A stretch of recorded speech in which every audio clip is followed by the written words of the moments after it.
SG4, inspirando a excelência.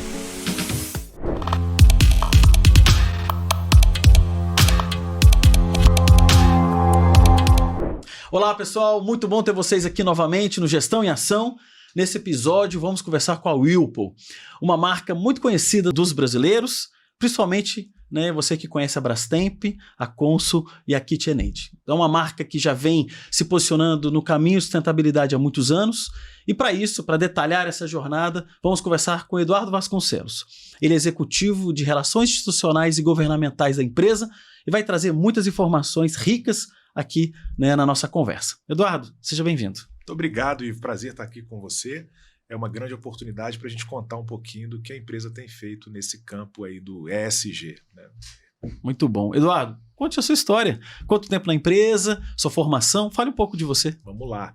Eu faço 8 anos de companhia esse ano. Parece que são 50 anos, porque é muito dinâmica a nossa rotina, o nosso dia a dia. Originalmente eu venho da área jurídica, eu sou formado em Direito pelo UFMG, tenho mestrado também, de que ninguém é perfeito, eu faço essa brincadeira. Mas eu sou executivo de grandes companhias há cerca de 15 anos, pouco mais, que eu atuo nesse ambiente corporativo. E me encantei pela Whirlpool por uma coisa que você comentou logo no início. É uma empresa que está presente de uma forma ou de outra na casa de praticamente 100% dos brasileiros. A gente tem geladeira, fogão, máquina de lavar, micro-ondas. Então são produtos ar-condicionado, são produtos que estão na casa das pessoas e depois eu fui entender o propósito da empresa. Isso hoje, inclusive, é oficial. Nosso propósito é melhorar a vida das pessoas em casa. E se a gente volta um pouco no tempo, parece que tem muitos anos que aconteceu isso, mas a pandemia, esse período, todos nós vimos o quanto os eletrodomésticos são importantes. Então, todo mundo passou a cozinhar mais em casa, depender mais da geladeira. Muita gente comprou lava-louças, que era um produto que no Brasil ainda tinha uma certa resistência das pessoas em adquirir. E no fim do dia, o que a gente está fazendo é permitir que as pessoas ganhem tempo. O tempo que elas iam dedicar, por exemplo, lavando roupa, a máquina está fazendo isso, ela pode se dedicar à família, aos filhos, aos amigos, enfim, a um hobby particular. Então, isso é muito legal e me conectou muito pessoalmente esse propósito da empresa e essa abrangência que a gente tem. Fantástico, fantástico. E naturalmente, Eduardo, eu gosto de sempre começar o episódio fazendo uma pergunta abrangente, até porque pela tua experiência profissional e o tempo de empresa, eu gostaria de ouvir como que a Whirlpool, qual que hoje é a jornada dela em gestão e sustentabilidade, já que esse é a grande estrutura do nosso podcast e a gente vai explorar diversos temas, mas hoje o posicionamento da empresa, como é que ela hoje tem se colocado para trabalhar o tema gestão e sustentabilidade? Como que é essa conexão com a caminhada da empresa? Perfeito. Bom, gestão é o centro de tudo. Quando a gente fala de uma grande organização, a Whirlpool ela tem capital aberto na Bolsa dos Estados Unidos. No Brasil, nós falamos aí de 11 mil colaboradores, distribuídos entre 3 fábricas. A gente tem uma fábrica em Joinville, em Santa Catarina, uma aqui no interior de São Paulo, Rio Claro, Manaus, no Amazonas. Temos o nosso centro administrativo aqui, na capital do estado de São Paulo, e temos 2 operações de distribuição, uma no Espírito Santo e uma na Paraíba. Então são 11 mil pessoas distribuídas nessas unidades e, enfim, entregando produtos nos 27 estados do Brasil e cada vez mais tentando chegar mais rápido na casa do consumidor. A gente diz que o consumidor é o chefe, é o nosso boss, e ele está no centro da nossa estratégia. E sem gestão, você não consegue operar um negócio com essa complexidade. É uma empresa que fabrica, de fato, no Brasil. Então, a gente tem cerca de 80% do conteúdo dos nossos produtos é nacional. Então, são fornecedores brasileiros, fornecedores que estão no Brasil. E não é uma atividade de montagem simplesmente, é fabricação. Então, isso traz toda uma complexidade. E a gestão, como eu falava, é o que permite que a gente consiga de alguma forma, organizar todos esses elementos e conseguir desenvolver, pensar, inovar, produzir e entregar para os consumidores, né? É uma cadeia muito longa, muito complexa, mas a gente consegue administrar tudo isso. E a sustentabilidade, ela pode ser enxergada na nossa visão por vários ângulos, né? Desde a sustentabilidade do negócio propriamente dito, e aí tem muito a ver com a gestão, com as ferramentas que a gente usa para medir, para entender as métricas que a gente usa para entender a performance do negócio, o que está indo bem, o que precisa ser melhorado. Não tem espaço mais para a empresa parar. Quem para hoje fica para trás. O ambiente competitivo ele é muito acirrado, a competição é muito acirrada, o que é bom, porque isso exige que a gente sempre tenha que se reinventar. Então, a sustentabilidade na concepção do negócio está muito ligada a isso, né? Você gerenciar bem, você entender o que o mercado pede, o que o consumidor pede, e você entregar o melhor possível, o mais rápido possível para o consumidor, de forma cirúrgica. Do outro lado, tem essa percepção de sustentabilidade com as externalidades, é um termo econômico, externalidade que o negócio gera. Né? Então a gente gera impacto positivo com geração de emprego, geração de renda, inovação, pesquisa, desenvolvimento, e a gente tenta, de alguma forma, devolver parte disso para as comunidades onde a gente está inserido, seja com a questão social, seja com a ambiental e seja com a governança. Né? Hoje está muito em voga se falar em ESG, né? Que é meio ambiente, responsabilidade social e governança, mas a Whirlpool já opera assim há mais de 60 anos. Tem várias ações que a gente faz que não eram chamadas, né, de ESG, mas que já demonstravam esse entendimento e esse interesse da empresa em, de alguma forma, gerar um impacto positivo e reduzir impactos no campo ambiental, por exemplo. Né? Vou dar um exemplo concreto. No Brasil, a Whirlpool já é zero de resíduo para aterro há mais de 15 anos. Nossa, fantástico. E foi talvez a primeira operação no mundo, né, no mundo que a Whirlpool teve que conseguiu atingir essa meta, que é algo desafiador, tem que trabalhar com fornecedores, com parceiros, no processo industrial, processo fabril, e a gente conseguiu. Já tem 15 anos que a gente opera assim. Hoje a gente opera com energia limpa em todas as nossas operações. E estamos fazendo conversão para energia solar. Fizemos no ano passado uma fazenda solar na planta de Joinville. A gente está começando um projeto aqui em Rio Claro também. Então, quer dizer, a gente está sempre buscando reduzir impacto ambiental. Tem um compromisso global de ser net zero, que é gerar, neutralizar a emissão de carbono até 2030, é um compromisso muito ambicioso da empresa.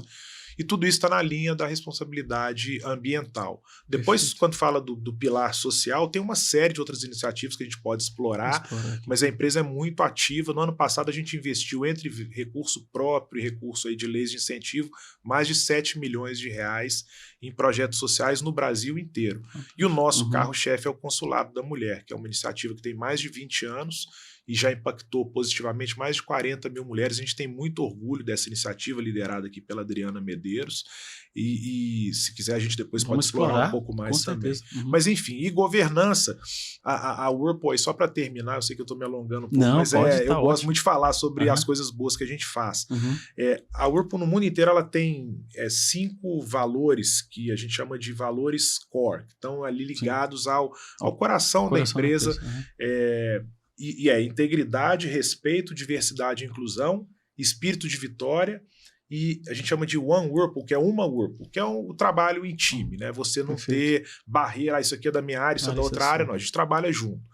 E tudo isso converge para uma governança muito bem estabelecida e um slogan, um mote que a gente tem que parar qualquer funcionário da empresa no chão de fábrica, no escritório e perguntar qual que é o jeito da Whirlpool fazer negócio.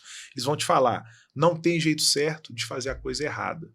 Então é uma ideia muito simples, mas que congrega aí uma série de valores e princípios para dizer que, olha, a gente quer fazer as coisas da forma correta, seguindo a legislação, seguindo as normas internas da empresa.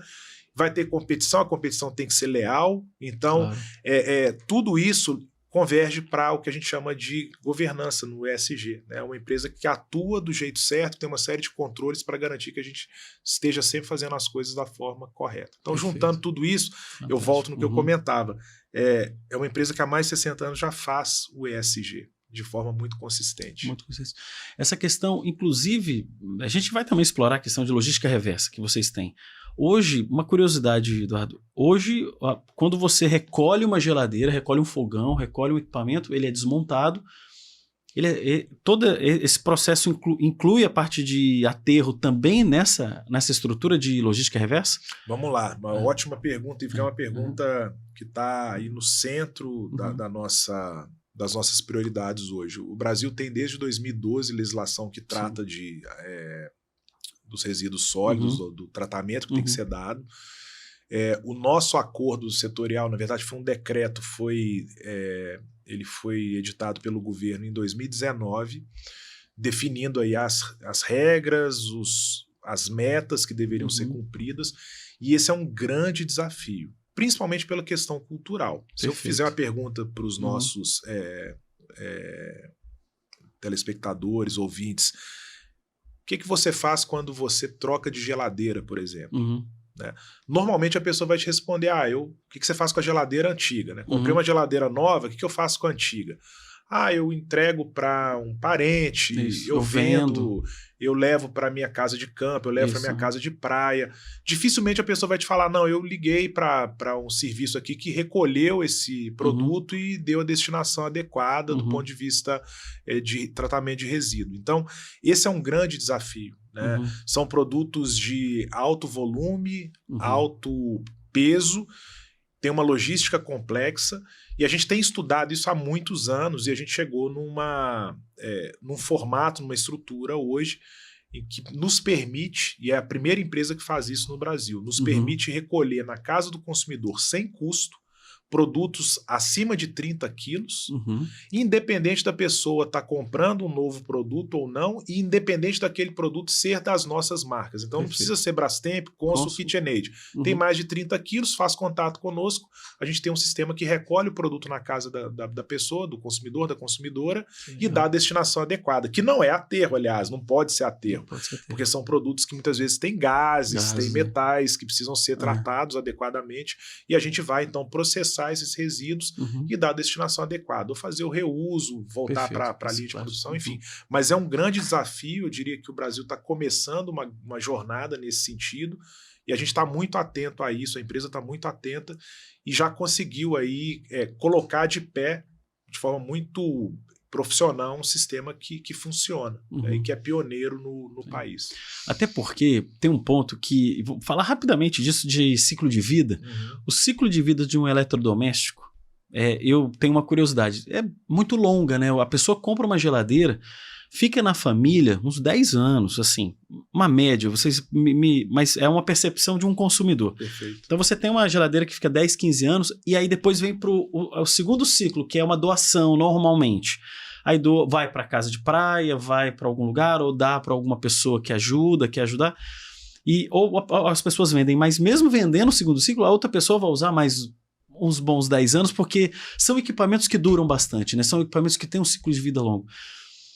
E imagino que hoje, como é que isso está dentro desses estudos? Porque hoje, com certeza, uma lavadora de roupa de vocês hoje é muito mais eficiente em questão de uso de água e mecanismo de hidrodinâmica e de operação do que uma lavadora de 20 anos atrás, né?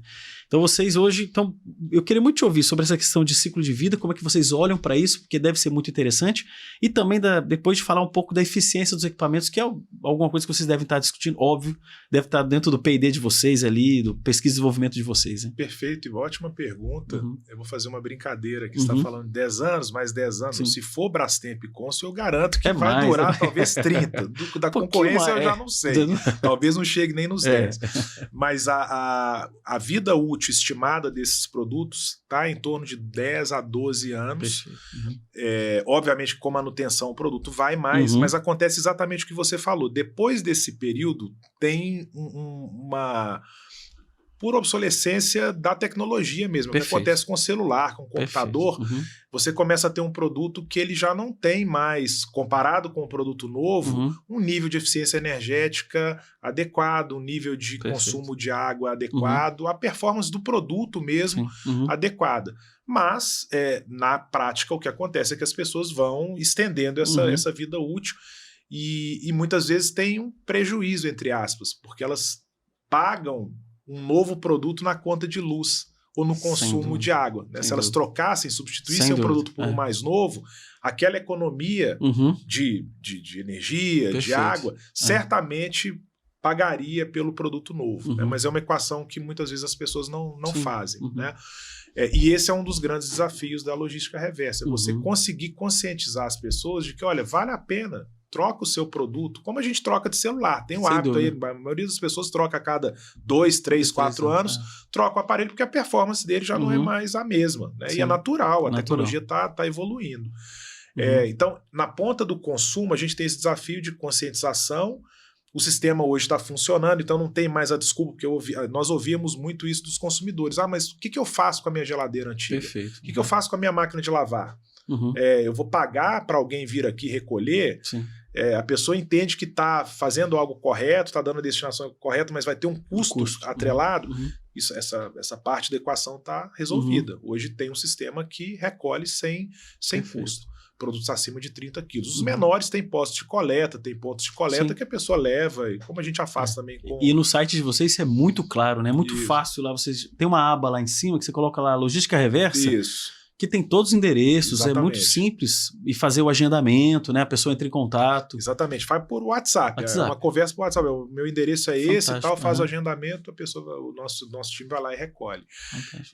Na outra ponta, você comentava do P&D. De fato, isso está no centro. Né? A gente vive aí um momento crítico, eu diria, na humanidade, pelas mudanças climáticas. Então, a companhia está muito preocupada com isso. E a gente quer produzir produtos cada vez mais eficientes.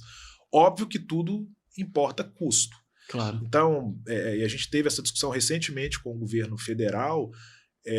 À medida em que você incrementa a eficiência de um determinado produto, naturalmente você vai incrementar o preço do produto também. E precisa ter um equilíbrio para entender até quanto a consumidora está disposto a pagar por aquele produto mais eficiente. Tem países, na Europa isso já aconteceu, na Alemanha, na Índia isso já aconteceu também, que colocaram no mercado produtos muito eficientes, mas num preço que o consumidor não estava disposto a pagar. Então, foi ineficiente no final do dia. Então, a gente tem muito cuidado em de alguma forma, calibrar o que nós entregamos de tecnologia, de eficiência, dentro de uma proposta de valor que faça sentido para o consumidor. Então, esse é o nosso foco hoje, mas sempre olhando para melhoria contínua, produtos cada vez mais tecnológicos, mais eficientes, novas tecnologias de refrigeração, novas tecnologias de lavanderia, ou seja, que entreguem mais para o consumidor, novos ciclos, tira mancha. Agora a gente está trabalhando com pelo de animais. Nós lançamos um produto nos Estados Unidos recentemente que tem um filtro específico para retirar pelo da roupa. Por quê? Porque isso é uma demanda, a demanda das pessoas. Todo mundo tem pet, isso é um fenômeno mundial. A gente está antenado, está ligado a isso. Então, é uma empresa que não para de inovar. Se a gente para de inovar, a gente está fora do mercado. Perfeito. Porque hoje, imagina o mercado brasileiro, né? Hoje a quantidade de geladeiras que você vende. Eu estava falando da linha Gourmand, que é a linha que... Ela é ativa ainda? Ela tem, né? Poxa, é o top de linha. É a que eu tenho lá na minha casa, por exemplo. Então, quando... Um dia eu estava lá com um amigo, o amigo falou, poxa, quando é que você... Aí foi uma conversa nossa, né? Que vai ter a internet ligada na geladeira, e vai ter uma inteligência artificial ali, vai ter alguma coisa que vai comunicar no meu WhatsApp que está precisando comprar ovo, que está acabando o ovo ali. E a gente estava discutindo isso, né? Mas pensa que realmente isso é uma tendência de futuro, né? Vocês com certeza estão pesquisando isso, estão discutindo sobre isso.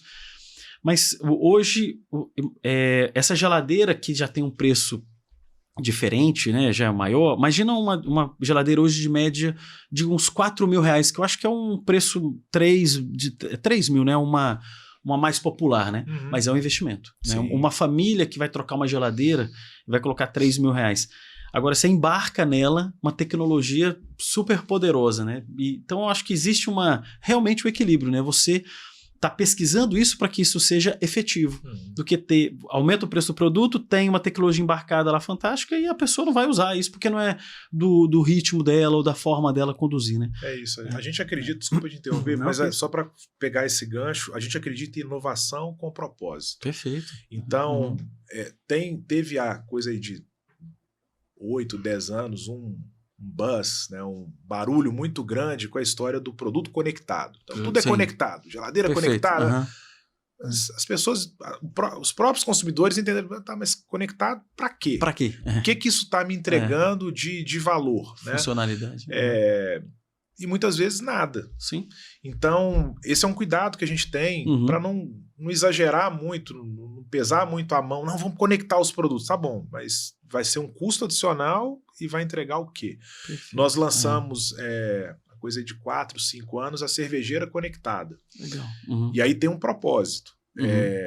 E o nosso mote, inclusive, quando a gente lançou a cervejeira, era o fim da saideira. Não tem mais saideira. Porque quando a cerveja está acabando, você podia no aplicativo, entra no aplicativo e faz a compra de cerveja ali online, uma parceria que a gente tem. Então eu estou entregando algo para o consumidor. Ele está acompanhando o estoque de cerveja, ele pode controlar a temperatura da cervejeira. Então é muito nessa linha que a gente vai trabalhar esses temas de conectividade, de inteligência artificial, na medida em que eles entreguem algo a mais de fato para o consumidor, não é simplesmente sem propósito, né? Exato. E você vê, a cervejeira é de um produto bem específico, nichado, né? Que tem a pessoa que tem uma cervejeira em casa, ele tem esse cuidado de ter ali o produto e ele acha interessante isso e possivelmente vai usar, né? É isso. Agora, uma geladeira comum, realmente as pessoas hoje operam isso, podem operar esse jeito, né, diferente. Então, pessoal, vamos agora, né, para um corte aqui do primeiro bloco e voltamos daqui a pouco com o Eduardo para falar um pouco mais da experiência da Whirlpool.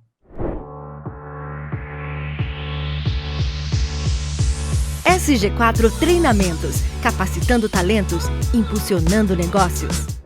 Voltando aqui, pessoal, no segundo bloco da entrevista com o Eduardo Vasconcelos, da Whirlpool, vamos falar sobre aquele projeto que eu achei muito interessante no primeiro bloco que você comentou, Eduardo, o Consulado das Mulheres, né? Me fala um pouco do projeto, o escopo, né, como ele foi idealizado, como que ele trabalha junto, né, com as mulheres, esse público tão importante. Me fala, né, vamos falar um pouco sobre isso. A gente tem muito orgulho dessa iniciativa, é uma ação que já tem mais de 20 anos, Consulado da Mulher, que é cônsul ao lado da mulher. Fantástico. Como é que começou a iniciativa, Ivo? Como tudo, começa pequeno, simples, uma ideia simples. Nós passamos a identificar mulheres que eram arrimo de família e que tinham pequenos negócios, normalmente ligados à culinária, gastronomia, e com aquele trabalho elas sustentavam suas famílias. Então a gente passou a identificar essas mulheres e falou, vamos ajudar. A empresa produz eletrodomésticos, então vamos doar geladeira, fogão, micro-ondas para que essas mulheres possam fazer o trabalho. Então começou assim, 20 anos atrás, uma ação com um viés mais assistencialista, digamos assim, né? Doação de produtos. Mas foi evoluindo, e eu já vou fazer aqui acelerar para o que nós temos hoje. O consulado ele hoje detém uma metodologia que, aliás, já foi reconhecida e premiada pela ONU, que ajuda a capacitar as mulheres para que elas sejam empreendedoras. Então, a lógica ela é a mesma. Nós identificamos mulheres no Brasil inteiro que têm pequenos negócios, pequenos empreendimentos, também ligados à gastronomia, à culinária, mas são empreendimentos muito pequenos, que não têm gestão. E nós capacitamos essas mulheres com a nossa metodologia para que elas entendam o que é fluxo de caixa, o que é marketing, o que é precificação de produto, como é que mede mercado, como é que acompanha e controla estoque, como é que torna o negócio mais eficiente, como é que compra melhor, para que esses negócios possam gerar mais resultados e possam ser mais sustentáveis aí, do ponto de vista de longevidade, para que eles possam durar mais tempo. E nesses 20 anos, nós já capacitamos mais de 40 mil mulheres. Então é uma ação muito interessante, porque ela já também ela continua com um componente de assistência, porque a gente doa produto, continua tendo esse viés, mas o mais poderoso aqui em termos de transformação é a capacitação em gestão e empreendedorismo. Então é uma ação realmente que nos orgulha muito. E a gente está agora começando uma nova fase, a gente está abrindo o consulado para buscar parcerias com outras empresas, com o poder público, então a prefeitura, governo do estado, secretaria de assistência social tem interesse em se conectar, a gente está aberto para conversar e encontrar formas de expandir cada vez mais essa ação, porque ela está muito além até do propósito da empresa hoje em dia. Né? Se a gente vê o impacto que a gente gera com o consulado, realmente se tornou uma plataforma que você pode conectar outras iniciativas, trazer novos parceiros, trazer pessoas que têm interesse em de alguma forma, contribuir para essa ação. E como é que a mulher faz? Ela tem um site, ela faz o cadastro? Tem um.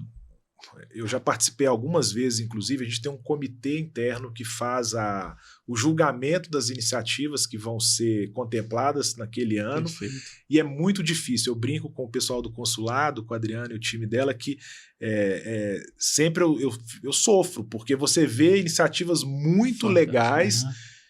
Eu queria apoiar todas, né? Mas não tem, a gente não tem recurso para apoiar todas elas, a gente tem que fazer uma seleção. Mas todos os anos a gente abre essa oportunidade para que os projetos e empreendimentos possam se inscrever.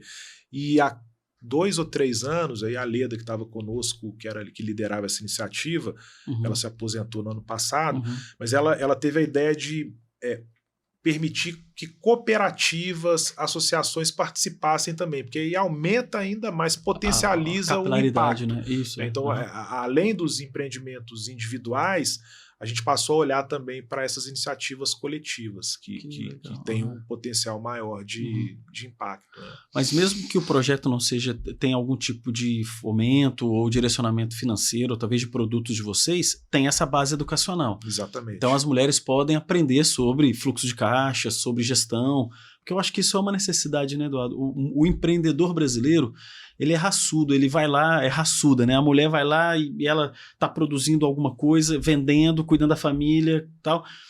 E tem metodologias, né, que ela pode melhorar o processo dela, fazer uma precificação. Você vê, ela não coloca a hora dela, o imposto, produto, o tempo de armazenamento, né, daquele produto. Então, tudo isso forma o preço, né? Exatamente. É muito interessante você poder contribuir, e é gratuito as aulas, né? Sim, é online, é assíncrono.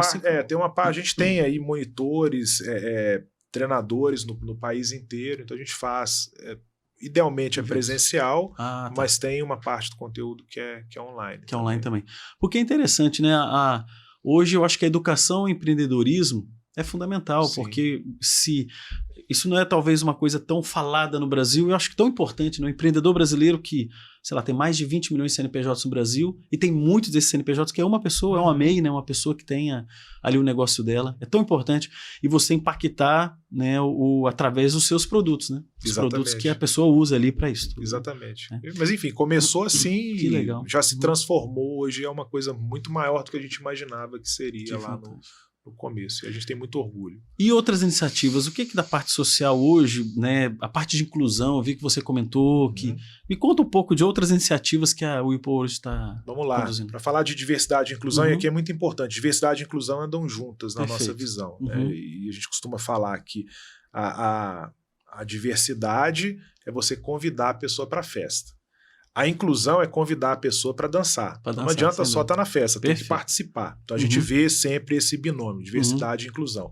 E nessa lógica, nesse sentido, a gente tem vários grupos internos que vão fomentar discussões, e aí a diversidade e inclusão no seu aspecto mais amplo. Então a gente tem grupo focado em empoderamento feminino, a gente tem grupo focado em equidade de gênero, a gente tem grupo focado em equidade racial, e são conduzidos pelos próprios colaboradores, com patrocínio sempre de alguém de nós da liderança. Então a gente tem um executivo, uma executiva que acompanha o grupo, que fomenta as discussões, exatamente.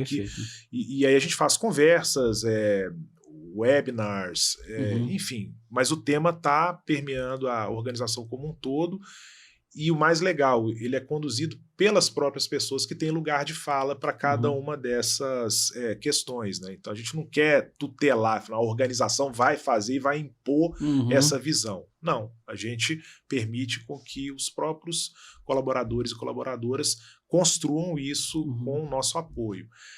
A gente tem metas, isso globalmente, inclusive, de equidade, mulheres em cargos de liderança, enfim, tudo isso está conectado com a nossa estratégia. A gente acredita nisso, de fato. Como eu falava no bloco anterior, isso é um dos nossos 5 valores, e a gente é consistente e coerente com esses valores. E nós acreditamos que um ambiente diverso, ele vai propiciar mais inovação, ele vai propiciar mais qualidade na gestão, olhares diferentes para problemas que muitas vezes são complexos, né? A nossa cadeia é muito complexa, então você tem pessoas com vivências diferentes, isso é muito rico. Então a gente acredita de fato nisso. Estou falando da questão interna. Vamos olhar para fora. Sim. Né? Hoje a gente apoia projetos principalmente focados em crianças, pessoas com deficiência, idosos e educação de forma geral. O nosso norteador são os ODS da ONU. Então a gente sempre faz uma verificação se aquele projeto que está sendo submetido ele tá de alguma forma se encaixa com os ODS, com os 17 ODS. Então é uma espécie de bússola que a gente usa. E há 2 anos a gente constituiu um comitê interno que faz a seleção e a priorização desses projetos conectados aí com essas frentes que eu comentava. São muitos projetos, muitas iniciativas, né? O Brasil é um país muito carente e ao mesmo tempo que ele é carente, você falava dos empreendedores, das empreendedoras, de fato, tem uma riqueza do ponto de vista de capital humano gigantesca. No meio dessa dificuldade, a gente vê iniciativas, muitas vezes, começaram com 1 pessoa, 2 pessoas e que foram crescendo. Então, tem muito projeto legal, muito projeto bem estruturado, projeto consistente, e a gente recebe esses projetos e precisa selecionar, não tem recurso para tudo. Né? O negócio da empresa não é esse, o negócio é produzir e vender eletrodoméstico. Então a gente trabalha com as áreas de manufatura, de comunicação, de marketing, de logística, a nossa área coordena tudo isso, mas para identificar os projetos que têm maior impacto, principalmente nas comunidades onde a gente atua. Então, por exemplo, aqui em Rio Claro, a gente está apoiando esse ano o basquete em cadeira de rodas, que é uma modalidade super interessante, carente de recursos, então a gente apoia para que eles tenham acesso aos equipamentos adequados, local de treinamento, equipamento, uniformes, enfim. Em Joinville a gente apoia a APJ, que é a Associação Paralímpica, é um atleta paralímpico que lidera essa iniciativa e focado principalmente em crianças, adolescentes, jovens que têm alguma deficiência, mas que praticam a natação. E a gente apoia. Em Joinville também apoiamos o Bolshoi, que é a única escola do balé Bolshoi fora da Rússia, está em Joinville. Apoiamos há mais de 30 anos. E é um projeto que tem uma pegada de educação muito grande, muito forte. São crianças, adolescentes que vêm do Brasil inteiro para estudar. Muitos vão, de fato, seguir a carreira, vão fazer o balé, mas talvez não a maioria, mas uma grande parte não vai voltar para o mercado de trabalho. Então, o Bolshoi é uma escola, as pessoas estão estudando, normalmente tem o balé, mas tem a educação tradicional. Fundamental. Exatamente, ensino médio, e depois elas vão para o mercado se elas não seguirem a carreira. A gente apoia esse projeto. Então, são várias iniciativas no país inteiro. Aqui em São Paulo, a gente está apoiando o Basquete Cidadão, uma iniciativa em parceria com a Liga Nacional de Basquete, que é um programa, ele está focado no primeiro momento em Paraisópolis, na comunidade Paraisópolis, em São Paulo. E qual que é a lógica? Tem crianças e adolescentes que gostam da modalidade, querem praticar, então elas vão ter um tempo ali para praticar em clínicas, é uma escolinha de basquete. Mas além disso, tem uma formação. Essas crianças e adolescentes estão sendo formadas para serem estatísticos, que é o pessoal que controla, faz o scout dos jogos, né? Quantas cestas, quantas assistências, quantas faltas e tal, e para arbitragem. Então, de novo, dando a oportunidade da pessoa exercer se qualificar em algum tema. Exatamente. E ter renda, porque a liga tem uma carência em árbitros, em mesários, e essas crianças, esses jovens já saem com a possibilidade de ter um complemento de renda atuando nos jogos, né? Enfim, então, são alguns exemplos de ações e iniciativas que a gente está apoiando, só para falar desse ano. Se eu voltar aqui no tempo, na pandemia, até respiradores pulmonares nós produzimos em Rio Claro, para ajudar naquela época. Sim, que tinha essa demanda, que tinha essa carência. E a empresa direcionou ali parte dos seus recursos para isso.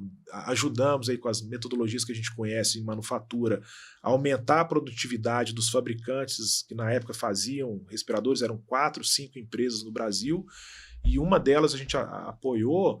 A produtividade aumentou em 150%, salvo engano. Com os métodos, né, que vocês têm já implementados dentro da fábrica. Exatamente. Né? Então, enfim, é uma empresa muito engajada do ponto de vista social, e a gente tem esse grupo que nos ajuda a identificar os projetos, selecionar. Todo ano a gente faz essa rodada de julgamento para poder destinar os recursos. E não é recurso só financeiro, né? Eu vejo que vocês se envolvem como executivos, né? Vocês estão ajudando ali porque esse conhecimento que vocês têm de uma grande empresa contribui muito para esse processo. Esse exemplo mesmo, né, das empresas que produziam os respiradores, e aí é claro que tem muitos métodos, né, quem conhece gestão, né, Kanban, TPM, tudo isso que vocês já têm hoje implementados na fábrica, com certeza, né?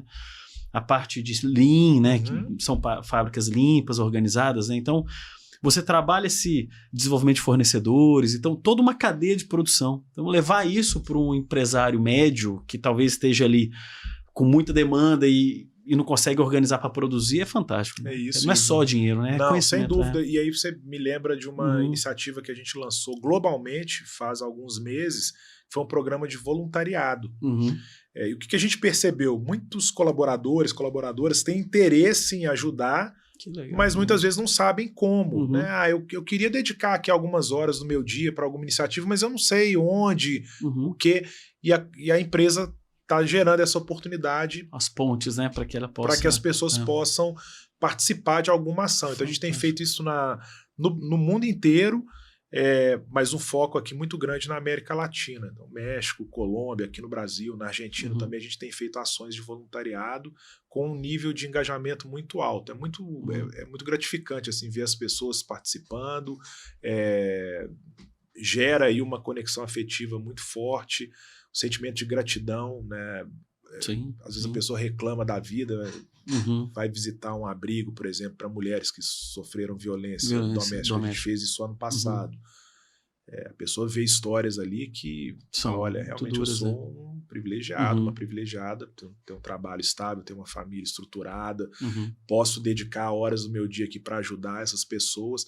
Então é um programa, um trabalho muito gratificante que a gente faz, e é uma oportunidade que a empresa gera também para as pessoas. Eu acredito muito nisso, sabe, Eduardo? E sustentabilidade, eu sou muito mais, eu acho, né, uma opinião pessoal, que as pequenas ações somadas são muito mais impactantes do que uma grande estruturada. Então, tem empresas, né, naturalmente a gente conhece no mercado, tem grandes ações, mas isso que vocês fazem hoje, de apoiar, você vê a quantidade de projetos, e naturalmente, eu li o relatório de sustentabilidade de vocês, tem muito mais, né? Então, né, e eu recomendo que, né, quem está entrando nessa área, que esse foi elaborado por vocês, né, pela sua área, né? Isso é global, isso é feito globalmente, coordenado globalmente. A gente participa, obviamente. Sim, porque tem ali a parte do Brasil.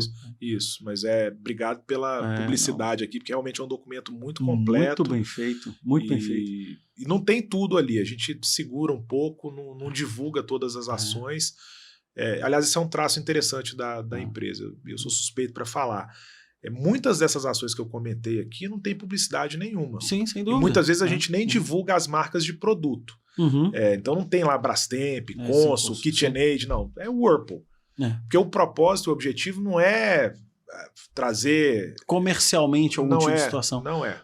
É a própria ação. Exato. É gerar um impacto positivo. Esse é o propósito. Sim. Porque eu acho que essa capilaridade, né? São pequenas ações que fazem a transformação. Então, quando você tem um trabalhador, um colaborador da empresa de vocês que tem o conhecimento, tem tempo e tem energia para dar, porque essa energia de vida, né? A pessoa podia estar fazendo qualquer outra coisa, mas ele direciona para ajudar alguém.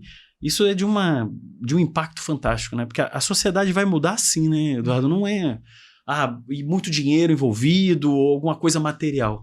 É só o acolhimento de uma conversa que você está tendo com essa pessoa lá nesse abrigo de mulheres que foram, né, sofreram abuso ou alguma agressão física, né, de alguma, seja de um marido ou da família, e ela está sendo apoiada dentro de uma instituição, e qualquer pessoa que possa ir lá, pelo menos acolher e conversar, isso já é de um impacto tremendo, né? E todos ganham aqui, né? Porque ganha a pessoa que está dando essa energia e a outra pessoa que precisa, né, de ser ouvida, e não é todo mundo que pode naquele momento receber um apoio, né? A própria instituição já está ali, mas com certeza não tem tantos recursos, e qualquer pessoa que possa ajudar qualquer coisa, qualquer ação é muito, eu digo, impactante, né? Então isso é muito, muito interessante saber que vocês têm esse papel, porque eu acho que uma grande empresa, né, de 11 mil trabalhadores no Brasil, no mundo, Will, por quanto são? Agora você me pegou esse número. 100 mil? Não, deve ser. Depois a Ju me ajuda. 60 mil. 60 mil. Então, com o apoio da Juliana, que está aqui com a gente. Obrigado. E ela, então, 60 mil, você vê, 60 mil trabalhadores profissionais, e você vê hoje, e vocês são grandes no Brasil, né? Para ter até um quinto ali, quase, né? Um sexto desse volume no Brasil, você vê como que a marca hoje tem, né? Realmente, na casa, eu acredito que de todos os brasileiros, você tem alguma coisa que seja com o seu Brastemp ali. E vocês de catalisarem nessas ações no esporte, na educação, com a mulher, né? Você vê, são muitas iniciativas diversas que eu acho que, e esse é o papel, né?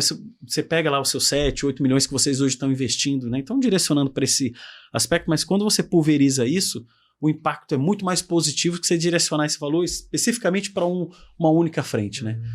E você vê como uma empresa do porte de vocês tem essa possibilidade, né, de impactar tanta gente no Brasil, né? Então, parabéns, eu acho que é Obrigado. Acho que inspire, né, as grandes empresas brasileiras, né? Porque hoje, sabe, Eduardo, a gente aqui, a SG4, trabalha com empresa de 15, 20, 100 mil trabalhadores, né? Empresa que fatura 5 bi, 20 bi, 30 bi, né? Então hoje a gente tem clientes desse porte aqui da SG4. E é claro que eu acho que muito desse podcast, né, é para inspirar uma empresa do porte de vocês. Já vieram várias empresas aqui. Claro que a gente trabalha muito também com profissionais que fazem isso, né? Mas é inspirador poder plantar dentro dessa jornada, porque sustentabilidade não é só falar coisas que fazem de grandes volumes. Eu acho que pulverizar é uma coisa muito interessante, né? Muito interessante, obrigado, né? sem dúvida. Tem espaço, acho que a empresa, se ela realmente tiver interesse em fazer, tem muita iniciativa boa. Eu comentava um pouco do nosso método de gestão, e aí tem questões importantes, né?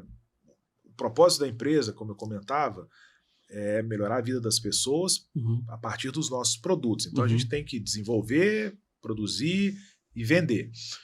Em paralelo, a gente faz ações sociais.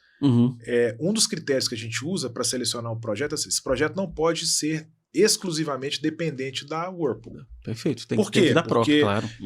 Esse ano a gente tem recursos para aportar, no próximo não sabemos. E aí se eu paro de apoiar e o projeto morre, isso não é legal, então precisa ter sustentabilidade. A gente procura projetos que tenham aí impacto comprovado e já há algum tempo. Então tem iniciativa que está começando agora, a gente tem um certo cuidado para apoiar. Então, não tem uma receita de bolo, e acho que essa é uma mensagem para empresas que não fazem isso e têm interesse em fazer, mas você consegue criar uma metodologia que te dá um certo norte para poder apoiar, mas sem desfocar do seu negócio, do objetivo do seu negócio. Então, você vai fazer essas ações, mas isso não vai prejudicar a performance da empresa. Então a gente consegue fazer e manter esse equilíbrio usando essa metodologia que eu comentava. Então é importante ter isso em mente. E de novo, não tem receita de bolo. Né? A gente já errou, vai aprendendo, aí erra de novo, aprende e vamos evoluindo. Mas é uma jornada muito longa, já estamos há muitos anos fazendo. Muito bom. Muito bom, Eduardo. Vamos encerrar esse segundo bloco. Vamos para o intervalo, pessoal. Voltamos o terceiro aqui com o Eduardo Vasconcelos para mais detalhes da Whirlpool. Até lá. SG4 Soluções Integradas. Consultoria estratégica para um futuro sustentável. SG4 Gestão Ocupacional. Trabalhe com segurança, viva com saúde. Retomando aqui, pessoal, o terceiro bloco com o Eduardo Vasconcelos, da Whirlpool, vamos falar de futuro, né? A gente, normalmente, nesse terceiro bloco, né, Eduardo, a gente convida o nosso entrevistado a falar de futuro. Como é que hoje, né, a Whirlpool, né, a Brastemp, a Consul, a KitchenAid, vocês, as marcas, olham para o futuro em relação a iniciativas, né? E aí, a gente pode discutir algumas aqui que são interessantes, são muitas, né, mas vamos escolher algumas que para essa visão, né, que vocês estão já com certeza discutindo. Perfeito. Bom, futuro, como eu comentava, acho que no primeiro bloco, se a gente não estiver pensando muito à frente e não conseguir de alguma forma entender a tendência do mercado e acompanhar, a gente está fora. Né? Então, essa é uma grande preocupação. O planejamento estratégico da empresa, médio, longo prazo, contempla várias iniciativas. No campo ambiental, acho que é importante destacar o Net Zero, compromisso que nós fizemos globalmente de sermos neutros em carbono até 2030. Uma meta muito ambiciosa. Desafiadora. Isso exige aí uma série de iniciativas, ações e investimentos nas nossas fábricas, nossa cadeia logística, com os nossos fornecedores. Então tem o escopo 3 é um desafio, né? Porque exatamente. O escopo 3 é um desafiador. Né? Exatamente. Porque vocês têm uma rede gigantesca no Brasil de transporte, por exemplo. E imagina você trabalhar o carbono. Exato. Né, do escopo 3 é difícil. Né? Então como eu falava, é uma meta muito ambiciosa, mas a empresa está muito focada em entregar isso até 2030 e vai exigir uma série de investimentos. E aí, falando de investimentos, eu já faço um gancho para falar que recentemente nós anunciamos cerca de 500 milhões de reais de investimentos nas nossas operações de Rio Claro, aqui em São Paulo, e Joinville, em Santa Catarina, que é uma renovação, digamos assim, do nosso compromisso com o país. É muito comum em entrevistas e conversas perguntarem, mas a empresa vai continuar no Brasil porque o mercado caiu muito e, de fato, nos 2 últimos anos a gente viu o mercado cair e depois andar de lado. Agora a gente começa a ver uma certa recuperação, e que eu não estou falando só da Whirlpool, são dados do setor, né, do setor de eletrodomésticos. E aí nos perguntam, mas e aí, como é que fica? A empresa vai sair, vai continuar no país? E a gente sempre fala, a Whirlpool está no país há mais de 70 anos, conhece não só o Brasil, conhece a América Latina, a gente sabe que esses movimentos cíclicos são comuns na região, então tem altos e baixos, e a gente opera bem nesse ambiente. Né? É o ideal? Claro que não. Claro. No Brasil a gente gostaria muito que sofresse um choque de competitividade.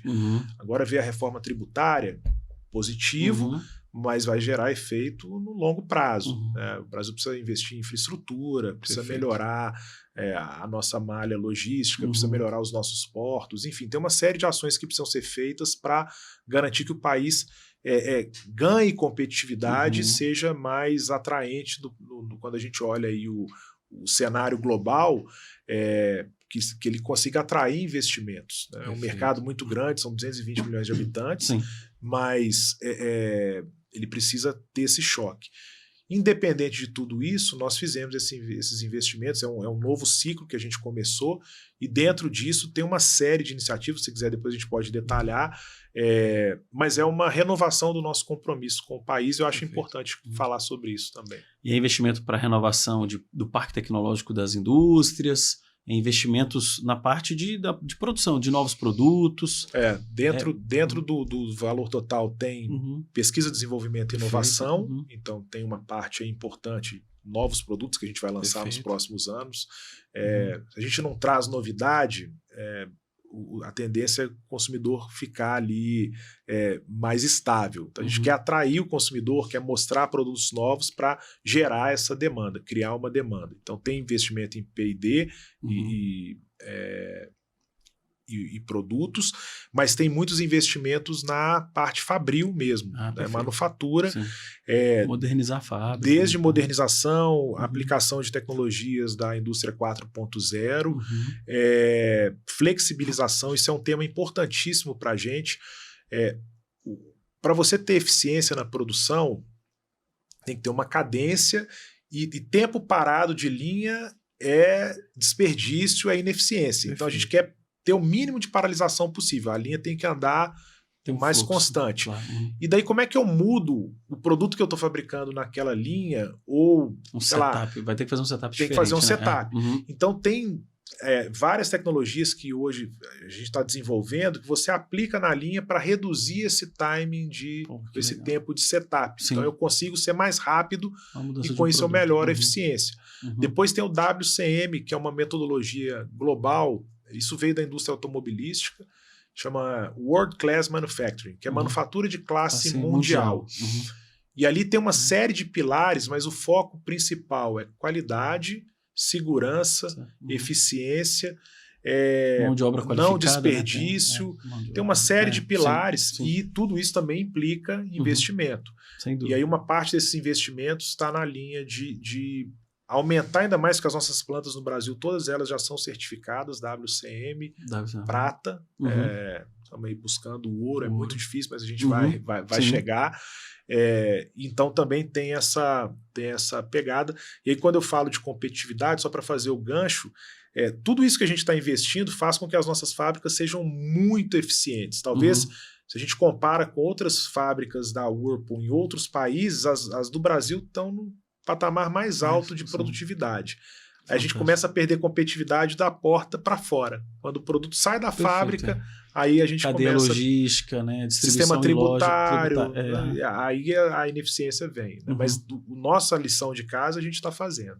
Perfeito. E é uma parte desses investimentos vai para isso também. E a gente falou da parte do Net Zero, que obviamente consome parte disso. Outras iniciativas ambientais, assim, na parte também social. Esse valor de 500 milhões é um valor muito alto, né? A gente sabe que isso para uma empresa é um valor de investimento altíssimo. Também tem a parte ambiental aí no meio, tem outras iniciativas que vocês têm na fábrica. Sem dúvida. Até na parte de eficiência. Né? Exato. Eu comentava a questão das fazendas solares. As fazendas solares, Isso entra nesses investimentos. A questão parece menor, mas na nossa visão não é. Até o investimento no plano de saúde, a gente revisou o plano de saúde dos nossos colaboradores. Até isso entra nesse montante. Claro. E o objetivo é garantir que as pessoas tenham o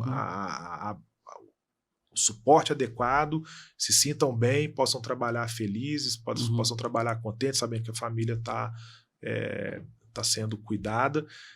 Isso é importante para nós, né? Tá conectado com os nossos valores. Eu volto sempre para os valores porque eles são o nosso norte, né? Nossa referência. Nossa referência. É porque essa parte de saúde que a gente está discutindo, né? Tem muita empresa, né? Eu falo, tem iniciativas ambientais maravilhosas. Aí na hora que você vai ver, a empresa não cuida, por exemplo, da saúde mental dos trabalhadores, aí tem burnout para todo lado, e não tem um plano de saúde adequado que acolha não só o trabalhador, mas a família, porque as pessoas hoje têm um interesse muito grande, né, de quem, quando procura um emprego, existe um fator, né, tem plano de saúde, né, é possível que eu possa ter esse apoio, né, e se vocês estão revisando isso, é fantástico, porque realmente no Brasil isso é um diferencial, inclusive para você ser atrativo para bons profissionais fazerem parte do time da Whirlpool. Sem dúvida. E para que a empresa possa, de fato, ter uma performance adequada. Boa. Se as pessoas não estão bem, é impossível o negócio ir bem. Né? E a gente tem uma iniciativa global, chama de Be Well, empresa americana, né? Mas fique bem, esteja bem. E aí tem uma série de ações ligadas ao Be Well, desde saúde mental, e a gente tem serviço de psicólogo gratuito, a pessoa pode ligar e tem um serviço de assistência. A gente promove ações de saúde, esporte. Então, recentemente fizemos uma corrida aqui na unidade Rio Claro. Que legal. Corrida e caminhada. Então, a gente convida as pessoas, os familiares para virem à planta para participar dessa corrida. Tudo isso para fomentar o bem-estar, né, de forma geral. Aí, o bem-estar mental, físico social, em todas as dimensões. Você vê que fantástico, né? E são ações, né, Dado? Eu acredito, né, que quem está assistindo aqui o nosso episódio, que é consumidor do produto, você falou tanta coisa aqui. Você vê que uma empresa do porte da Whirlpool, né, pode fazer, né? E em diversas questões, diversas frentes. E é claro que a gente não está explorando tudo, mas é muito interessante falar que o movimento é esse, né? Vocês têm condição, obviamente, de porte, de gestão, porque para fazer isso precisa ter organização, não dá para fazer projeto sem ter continuidade, ter manutenção, e você pode transformar muita coisa, né? E uma coisa que você colocou um pouco antes, e eu queria voltar nisso, eu acho bem interessante, quando vocês incentivam e promovem uma gestão, ou um programa, por exemplo, né, que eles tenham ferramenta para que eles, de forma própria e gerencial, conduzam os projetos. Porque não adianta você só fomentar e não ter sustentabilidade do projeto. Né? Então, isso é uma outra iniciativa que eu achei muito, muito importante no critério de vocês selecionar, né, quem que vocês vão ajudar, porque o recurso existe, a iniciativa está posta, está dentro e alinhado à estrutura estratégica da empresa, mas quem vai receber, então, quem é uma instituição que vai um dia fazer um pleito, a Whirlpool, né, entender que ter organização, ter um bom planejamento, uma execução, uma rastreabilidade dos projetos, dos dados, saber informar isso é importante, porque você dá continuidade, né? Então é importante investir em algo que tenha sustentação, né? E organização, não é só a iniciativa é muito boa, mas é importante que tenha uma gestão alocada para que dê, né? Porque o importante é que tenha continuidade, não seja um programa de um ano, porque a transformação ela precisa ter, né, um andar, né? Então é muito interessante eu falo, né, notem como que vocês têm a gestão como um parâmetro dentro dos projetos, né? Porque isso é importante, não é só fornecer o recurso e falar, boa sorte, segue lá e impacta lá. Não, você está acompanhando, está fazendo, você tem uma tutoria, né? Você viu executivos da empresa acompanhando diversos projetos, né, dentro da empresa. Isso nota que assim, eu percebo o impacto da gestão, da organização, da rastreabilidade, né, do profissionalismo para levar esses temas, né, que naturalmente está presente no dia a dia de vocês. Né? Exatamente. E é aprendizado, de novo. Né? Eu falei, não tem receita de bolo, ninguém vai te ensinar como fazer, mas à medida que a gente caminha, a gente entende o que faz sentido, o que não faz, e nós chegamos nesse formato que está sempre em revisão, a gente está sempre buscando aí aprimorar mais. Mas é exatamente o que você falou, a gente se preocupa em garantir que sejam projetos sustentáveis, que sejam projetos que consigam caminhar independente da Whirlpool, porque a gente não tem como garantir recursos aí de forma constante, né? Nós somos sujeitos às adversidades, a gente falava no mercado brasileiro, tem um ano que é muito bom, tem um ano que não é tão bom, no ano que não é tão bom não vai ter tanto recurso disponível. Então, a gente precisa que o projeto siga e a gestão é fundamental. Porque no final do dia, além de querer gerar um impacto positivo, nós estamos atrelando a nossa marca a um projeto. Perfeito. E a coisa tem que caminhar bem. Né? Se a empresa é tão preocupada com a sua própria gestão, ela tem que ter a mesma preocupação para a sua cadeia. Isso vale para projetos sociais que a gente apoia, mas vale também para os nossos fornecedores, até em alguma medida para os nossos clientes. Né? A gente tem uma série de critérios que a gente usa para garantir que a nossa rede segue ali minimamente um padrão de governança, de gestão que permita essa sustentabilidade no tempo. E esse futuro. Ô Eduardo, fantástico, a gente está chegando no final. Eu normalmente peço assim, né, mensagem final, o que você gostaria de deixar aqui plantado para a nossa audiência, né, para os consumidores, né, dos produtos Brastemp, Consul, KitchenAid e todos os outros produtos da rede de vocês, né, que vocês produzem. Fique à vontade de passar uma mensagem para o nosso público, né, e essa tão rica conversa nossa. Obrigado. Obrigado primeiro pelo convite, pela oportunidade. Obrigado a quem está nos acompanhando aqui. É uma alegria, um orgulho muito grande de poder compartilhar um pouco das ações que nós fazemos. Nem todo mundo sabe, né, por trás da Whirlpool e Brastemp, Consul, KitchenAid tem esse tanto de iniciativa, de ação no campo social, no campo ambiental, na governança. Então foi muito legal poder ter esse bate-papo aqui e compartilhar um pouco das ações. A gente espera que os nossos consumidores e consumidoras continuem comprando Brastemp e Consul, estejam felizes com seus produtos, KitchenAid também, e saibam que a empresa, de fato, tem uma obsessão em cada vez fazer coisas, produtos melhores, atender mais a demanda do cliente. De fato, o consumidor está no centro de tudo que a gente faz. Então, eu espero que vocês tenham percebido um pouco disso aqui no que a gente tentou trazer. Fantástico. Com certeza. Muito obrigado, Eduardo. Obrigado. Sucesso para vocês na jornada, que seja, né, sempre de muito crescimento, né, e que possa oferecer produtos para a gente, né, sempre alinhados ao tema. Sustentabilidade e gestão. Pessoal, muito obrigado. Muito bom ter vocês aqui no nosso programa, nosso episódio Gestão em Ação. Hoje uma conversa muito rica, que apresenta para a gente o compromisso de uma empresa como a Whirlpool, né, compromissada, né, comprometida com essa estrutura de gestão e sustentabilidade. Né? A jornada deles é muito rica e que inspire, né, as outras grandes empresas do Brasil a uma jornada, né, uma caminhada comum. Um abraço, pessoal, e até o próximo episódio.